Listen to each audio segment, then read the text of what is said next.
Et bienvenue dans cette nouvelle vidéo estivale. J'espère que vous n'avez pas pris trop de coups de soleil et que vous êtes en pleine forme. En tout cas, prenez un fauteuil, installez-vous confortablement. On va démarrer pour cette petite vidéo courte, mais vous allez voir avec pas mal de données dedans. Mais avant de commencer, n'oubliez pas un petit like, un petit commentaire, notamment pour me dire si le son est mieux ou pas. On a fait pas mal de réglages. D'ailleurs, merci à Slight qui m'aide sur mon nouveau Yeti et surtout les abonnements, ça fait mendiant. Nous, ça nous aide, on sera mieux référencé et vous, vous ne raterez rien.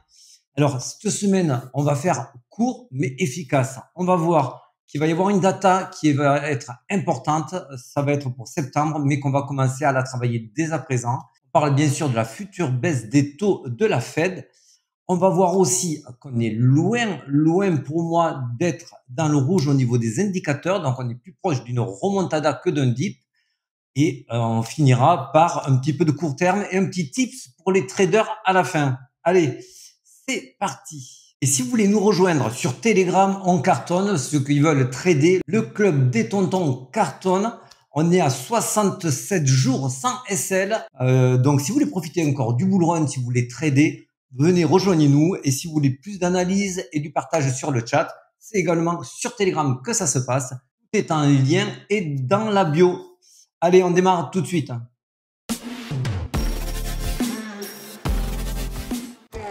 Alors, une semaine très mitigée, comme vous l'avez vu. On a eu des hausses et surtout une grosse baisse ce week-end qui nous a... Grosse baisse, il faut quand même relativiser. On a perdu... allez, on est passé de 118 à 111, ça fait un 7%. Donc, il n'y a rien. Ça, c'est des baisses fréquentes qu'on aura même si on est en phase de verticalité. Vous le savez, quand on tend trop l'élastique, il faut le détendre avec des low kicks. Je ne vous apprends plus rien par rapport à cela. Donc, on enchaîne. Au niveau des news, là, c'est pareil, il n'y a rien de massif à vous communiquer. Et je vais surtout m'intéresser à ce tableau. Tableau pour les habitués qui le connaissent très bien.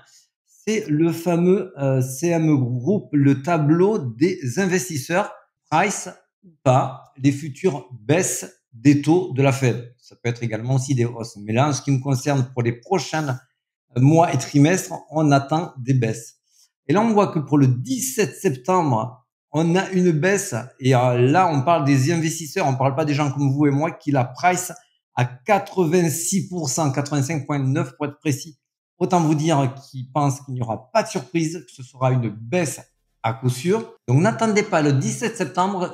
Cette information, elle est visible, elle est au vu et au su de tout le monde. Donc, ils vont bien sûr le pricer. C'est pour ça que je pense que jusqu'à cette date-là, on va avoir une montée qui va être normalement assez soutenue, avec une surprise ou pas lors de cette annonce de la baisse des taux le 17 septembre. Parce que là, les market makers vont vous attendre. Ça, c'est une évidence. Bien sûr, ça n'aura qu'un effet temporaire. Pour moi, le cours reprendra, mais on ne sera pas loin de la maturité du cours si on suit les cycles précédents, si on se reporte aux anciens cycles. Voilà. On peut aussi constater qu'on a des baisses sur les autres dates attendues, donc celle du 29 octobre et celle du 10 décembre, qui sont plus mitigées. Alors quand c'est mitigé, c'est mieux parce que quand effectivement ça va dans le sens qui est prévu, mais avec une faible majorité, tous ceux qui ne l'ont pas pricé, tous ceux qui n'ont pas parié là-dessus, se rabattent, font FOMO et cela, ça fait pumper. Donc ici, il y aura un faible FOMO selon moi. Je pense que la hausse aura lieu avant. Voilà. Ça, c'est le fil rouge de la vidéo d'aujourd'hui et de celles qui vont suivre jusqu'à la dite date, à savoir le 17 septembre. Je me répète, mais c'est important. Et comme je vous ai promis d'aller vite, on va dire... Alors oui, c'est un low kick, malgré que la baisse n'était pas non plus flagrante, c'était moins de 10%. Il y a eu quand même un gros coup de froid. On le voit sur X, on le voit même au sein de la communauté. Beaucoup se sont posés 1000 questions, ça y est, retour à la cave, machin. Habituel, les mains faibles lâchent parce qu'elles se sont rentrées tardivement, donc elles voient leur gain fondre à vue d'œil, voire passer légèrement dans le rouge, ne sont pas préparés, n'ont pas construit un scénario de longue date, donc ont tendance à lâcher facilement.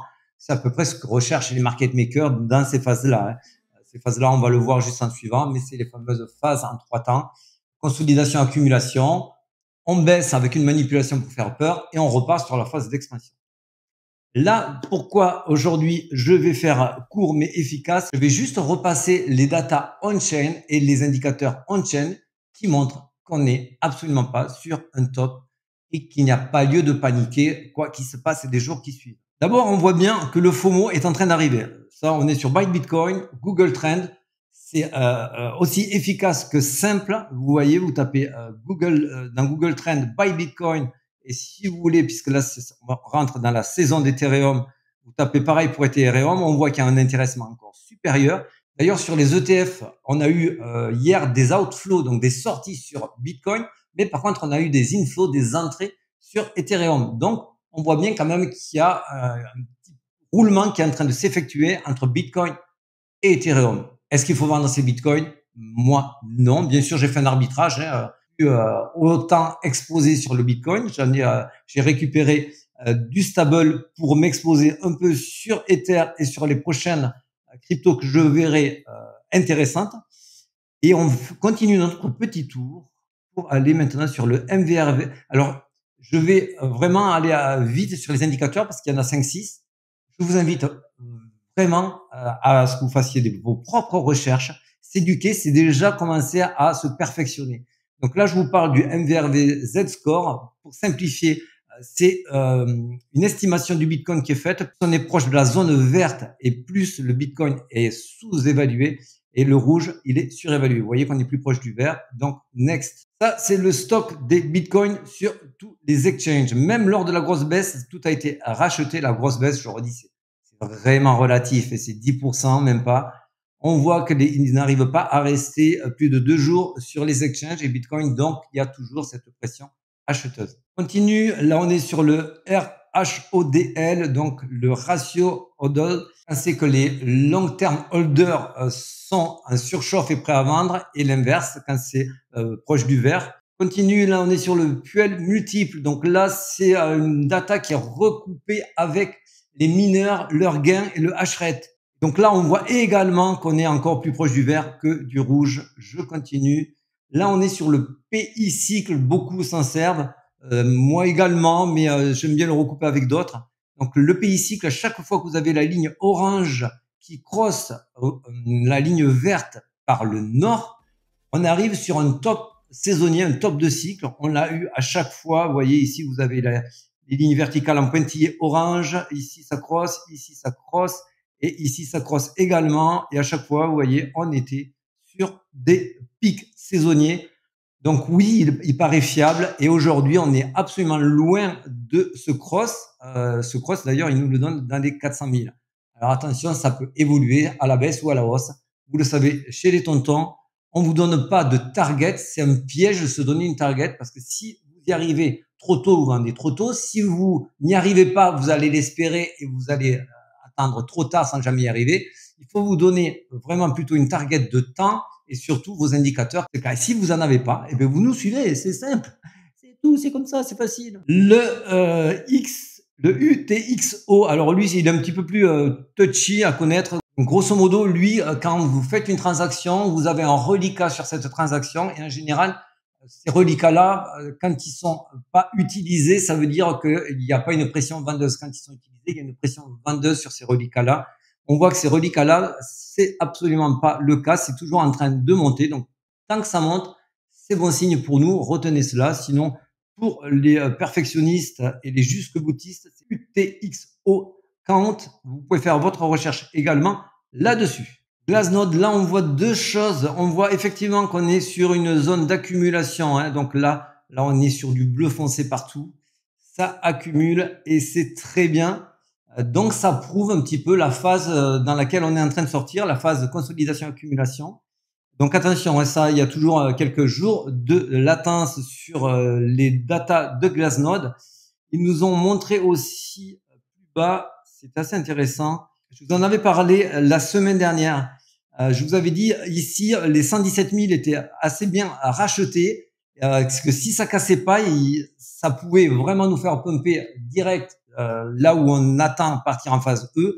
Que sinon, il y avait un escalier qui était en train de se faire. À savoir, il y avait beaucoup d'investisseurs, de smart money, d'institutionnels qui se positionnaient et qui remontaient les ordres d'achat en se disant, bon, au cas où, si ça dip, on va remonter notre achat pour être sûr d'être chopé. Et vous voyez, ils ont remonté jusqu'au dip. Le dip, il a été chopé là et il y a rebond sur ce dip-là.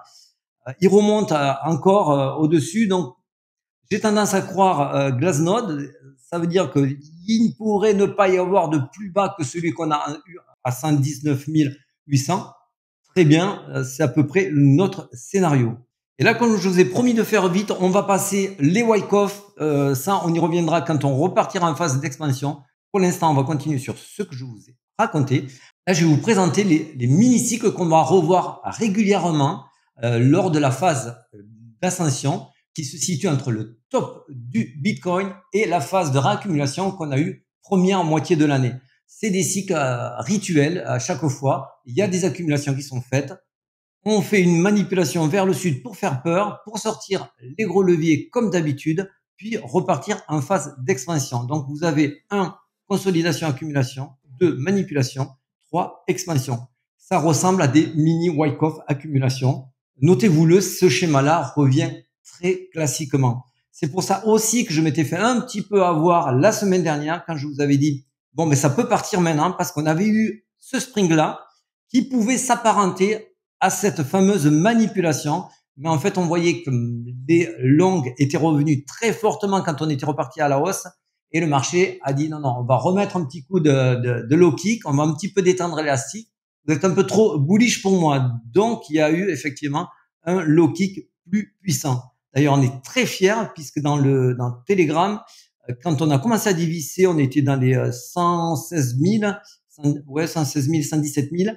J'ai annoncé qu'il fallait pas s'arrêter sur le gap 114. Il y avait un gap CME à 114 000. Tout le monde criait, on va rebondir dessus. C'est des pièges.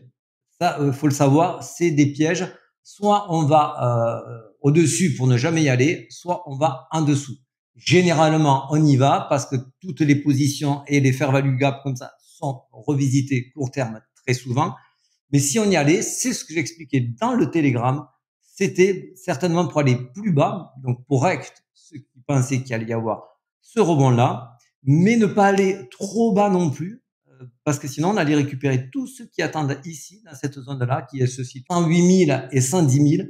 Et pour moi, je ne voyais pas l'intérêt du marché à aller chercher tous ces retardataires qui ont compris finalement où on allait. Si on zoome en court terme, vous voyez ici, ça je l'ai donné sur le Telegram juste avant que ça pump. C'était sur le chat. Il y avait un magnifique mégaphone, c'est une figure chartiste. On a eu pleinement l'objectif atteint.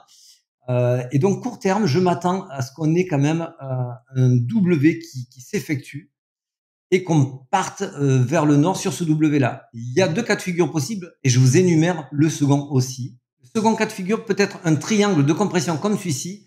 Ceux-là, ils me plaisent moins parce qu'ils ont une probabilité quasiment à 50-50, soit d'aller au nord, soit d'aller au sud. Il me plaît moins. Je préférerais qu'on valide en cassant cette figure-là pour former un W et partir directement au nord. Parce que là, de toute façon, on a des grosses fair value gap à les combler ici, jusqu'aux 117 500. Donc, pour moi, c'est un objectif qui est raisonnable si on n'a pas une mauvaise data d'ici là qui nous mettrait un petit retour sur la zone des 111 000. Bon, c'est pas ce qu'on espère, mais si on y va, pas de souci, on est à l'abri au club et pour les holders, vous inquiétez pas, ça suit son cours et on devra commencer à penser à se délaisser. On pourra commencer à calculer sur les ventes de nos bags fin septembre, octobre, voire début novembre. Cette période-là sera assez cruciale. On va vite fait parler pour les traders et ceux qui aimeraient le devenir. Il y a quelque chose qui est important à savoir. Ça n'arrive pas souvent, mais quand ça arrive, c'est quasiment du 100%. C'est ce qui m'a permis de donner ici le bottom, à savoir quand vous avez la triptyque gagnante, donc le RSI, ici vous l'avez sur en violet en haut, au milieu vous avez le MACD et en bas vous avez le stock RSI en 4 heures. Je redis en 4 heures. En 1 heure, ça n'a pas de valeur. En daily, c'est encore plus compliqué. En 4 heures, quand vous avez ces indicateurs qui sont vraiment sur un bottom, qui sont très bas, donc Quand le RSI, on est en dessous des 20%. Quand le MACD, on est également très bas en dessous des 20%, également de la même sorte sur le stock RSI. Quand vous avez ces trois éléments-là, en général, il vous faut pas une journée ou deux avant que ça pumpe. C'est pour ça qu'on s'est très vite positionné ici. On a fait des très belles entrées, des très beaux calls et encore des calls gagnants. D'ailleurs, si on regarde vite fait en arrière, on va essayer de voir où c'est qu'on pourrait avoir un signal où il y a les trois en bas. Vous voyez ici RSI très bas, ici MACD très bas et ici également, vous voyez le stock RSI très bas. Donc on descend, on descend, on descend. Comme par magie, vous voyez, on est vraiment sur un creux important, sur un dip important où il y avait vraiment de la marge à récupérer. Donc vous voyez ici RSI explosé, MACD explosé, stock RSI explosé. Quand vous avez ce triptyque-là, il ne faut pas hésiter. Voilà. De mémoire, je n'ai pas eu de contre-exemple. C'est un petit tips gratuit. Vous savez que chez les tontons, on ne garde rien pour nous, on partage et c'est avec plaisir. Vite fait, ETH. ETH, l'extension Fibonacci a très bien fonctionné. Vous voyez, quand on a cassé le premier objectif à 3004 pour aller ensuite au second à 3009, les deux ont servi vraiment de board à range. On est entre les deux. Donc, pour moi, tout paraît encore très logique sur ETH et garde absolument toute ma confiance. Donc, je vais m'arrêter là pour aujourd'hui. Je vais vous souhaiter une bonne semaine. Profitez pour ceux qui sont encore en vacances. Sinon, à très vite pour les autres. On se retrouve sur Telegram. Ciao, ciao. Bisous à tous.